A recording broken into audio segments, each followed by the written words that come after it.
Community solution স্কুলের পক্ষ থেকে সবাইকে স্বাগত জানাচ্ছি। আমি নজরুল ইসলাম। আজকে যে বিষয়টা নিয়ে কথা বলবো সেটা হচ্ছে গঠনমূলকভাবে শব্দের শ্রেণীবিভাগ। তো গঠনগত বা গঠনমূলকভাবে বাংলা ভাষার শব্দকে দুই ভাগে ভাগ করা হয়েছে। একটা হচ্ছে মৌলিক শব্দ এবং অপরটি হচ্ছে সাধিত শব্দ। তো মৌলিক বলতে আমরা কি বুঝি? তো মৌলিক বলতে বুঝি যেই জিনিসের মধ্যে কোনো ভেজাল নেই বা এক বা একাধিক বস্তু মিশ্রিত অবস্থায় নেই। যেমন লোহার মধ্যে কি আছে? ফেরিয়াম যেটাকে বলে। তো লোহার মধ্যে লোহা ছাড়া অন্য কোনো পদার্থ নেই। কিন্তু আবার আপনি চিন্তা করেন পানির কথা, পানির মধ্যে কিন্তু অক্সিজেন এবং হাইড্রোজেন এই দুইটি গ্যাস একত্রিত হয়ে রাসায়নিক একটা হচ্ছে কম্বিনেশনের মাধ্যমে পানি তৈরি করে। তো যখন দুই বা ততোধিক শব্দ বা হচ্ছে একটা শব্দের সাথে প্রত্যয় উপসর্গ এগুলো যুক্ত হয়ে নতুন একটা শব্দ তৈরি করবে, তখন সেটাকে সাধিত শব্দ বলে। তো যদি হচ্ছে আমরা বইয়ের ভাষায় বলি, এইভাবে বলতে হবে যে যে শব্দকে বিশ্লেষণ করা যায় না বা ভেঙে আলাদা করা যায় না সেগুলোই হচ্ছে মৌলিক শব্দ।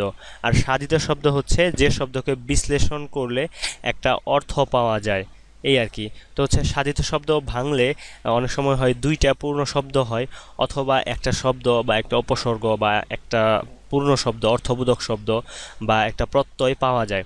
তো এটাকে উদাহরণ দিলে হচ্ছে একটু পরিষ্কার হবে। তো চলুন আমরা উদাহরণটা দেখি। দেখুন, প্রথমে হচ্ছে মৌলিক শব্দ হচ্ছে আম। এটা কি? ম্যাঙ্গো। তো দেখুন, আমকে যদি আমরা ভাঙি তো এর মধ্যে আসলে কোনো উপসর্গ বা কোনো প্রত্যয় বা হচ্ছে আরেকটা আলাদা কোনো শব্দ আমরা হচ্ছে পাই না। আবার হচ্ছে বিদ্যালয়, দেখুন এটাকে যদি আমরা ভাঙি তো বিদ্যা এটা হচ্ছে নলেজ, এবং হচ্ছে আলয় যেটা হচ্ছে হাউস বা ঘর। আলয় মানে হচ্ছে ঘর বা বাড়ি এরকম। তো তাহলে বিদ্যালয় মানে হচ্ছে বিদ্যালয়টাকে আমরা ভেঙে দুইটা শব্দ পাইলাম। তো এই দুইটা শব্দ আসলে সন্ধির মাধ্যমে একটা শব্দে রূপান্তরিত হয়েছে, কাজেই এই বিদ্যালয়টা হচ্ছে সাধিত শব্দ। আবার দেখুন হচ্ছে গোলাপ। গোলাপ একটা ফুলের নাম। তো এই গোলাপকে যদি আপনি ভাঙেন আসলে আলাদা কোনো শব্দ পাওয়া যাবে না বা কোনো হচ্ছে প্রত্যয় পাওয়া যাবে না, কোনো উপসর্গ পাওয়া যাবে না, এবং হচ্ছে এটা সন্ধির মাধ্যমে গঠিত হয়নি, সমাসের মাধ্যমে গঠিত হয়নি। হ্যাঁ, তো কিন্তু আবার দেখুন এই যেখানে গোলাপি, এখানে দেখুন গোলাপের সাথে একটা ই প্রত্যয় যুক্ত হয়েছে। তো গোলাপের সাথে ই প্রত্যয় যুক্ত হওয়ার কারণেই হচ্ছে এটা একটা সাধিত শব্দ। আবার দেখুন চল, এটা হচ্ছে একটা ক্রিয়া, হ্যাঁ, বা হচ্ছে ধাতুও বলা চলে। তো চল এটার সাথে হচ্ছে অন্ত এই প্রত্যয়টা যুক্ত হয়ে হইল কি? চলন্ত।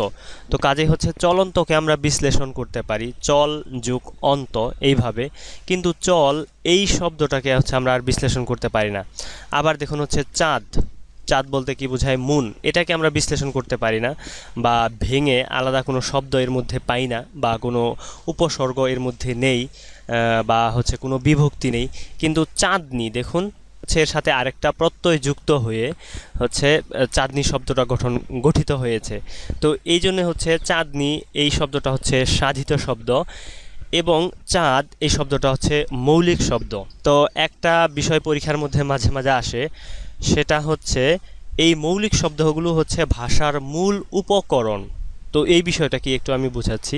তো ধরুন আপনি হচ্ছে শরবত তৈরি করবেন, শরবত তৈরি করার মূল উপকরণ কি? সেটা হচ্ছে চিনি, এরকম হচ্ছে পানি, একটু লবণ।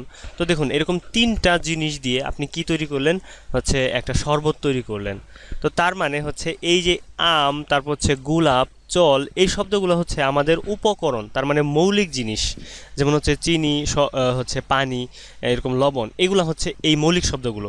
তো এইগুলোর সাথে আমরা বিভক্তি যোগ করে, উপসর্গ যোগ করে, বা হচ্ছে সমাসের মাধ্যমে দুইটা শব্দকে একত্র করে, বা সন্ধির মাধ্যমে দুইটা শব্দকে মানে দুইটা ধ্বনির মিলন ঘটিয়ে আমরা বিভিন্ন শব্দ তৈরি করতে পারি। তো কাজে যেহেতু এগুলো হচ্ছে আমাদের তৈরি করার মূল জিনিস, কাজেই হচ্ছে এই মৌলিক শব্দকে এই জন্য বলা হয় ভাষার মূল উপকরণ। তো এই ছিল হচ্ছে আমাদের মৌলিক শব্দ এবং সাধিত শব্দ। তো আরও কয়েকটা বিষয় পরীক্ষায় আসে, সেটা হচ্ছে বালতি, এটা কোন শব্দ? এটা হচ্ছে কয়েকবার পরীক্ষাতে এসেছে মৌলিক শব্দ। দেখুন যদি বলা হয় হাত, এটা কি শব্দ? তো মৌলিক শব্দ হবে পা, এটা কি শব্দ? নাক, কান, এগুলো কি শব্দ? এগুলো মৌলিক শব্দ। তো আশা করি হচ্ছে পারবেন। যদি কোনো সমস্যা হয় আমাদেরকে হচ্ছে জানান, আমরা উত্তর দেওয়ার চেষ্টা করব। তো অনেকেই আছে যারা হচ্ছে আমাদের সাথে যোগাযোগ করতে চায়, তো হচ্ছে আমরাও চাই আপনাদের মতামত শুনতে। তো আপনি যদি আপনার মতামত জানাতে চান বা হচ্ছে আপনি চান আপনার সাথে আমরা যোগাযোগ করি, তো তাহলে আপনি আমাদের ফেসবুক পেজে চলে আসুন। ফেসবুক পেজে আপনি আমাদের সাথে যোগাযোগ করতে পারবেন। আর যদি আপনার খুব বেশি আগ্রহ থাকে, চান আমাদের টিমের সাথে বা আমাদের সাথে কথা বলতে, সেই ক্ষেত্রে আপনি ফেসবুক বা ইউটিউবে হচ্ছে আপনার মোবাইল নাম্বারটা দিয়ে বলবেন যে হচ্ছে ফোন করার জন্য। তাহলে আমরাই আপনার সাথে একটা সময় সুযোগ বুঝে আপনার সাথে ফোনে কথা বলবো। তো সবাই ভালো থাকবেন এবং আমাদের সাথেই থাকবেন।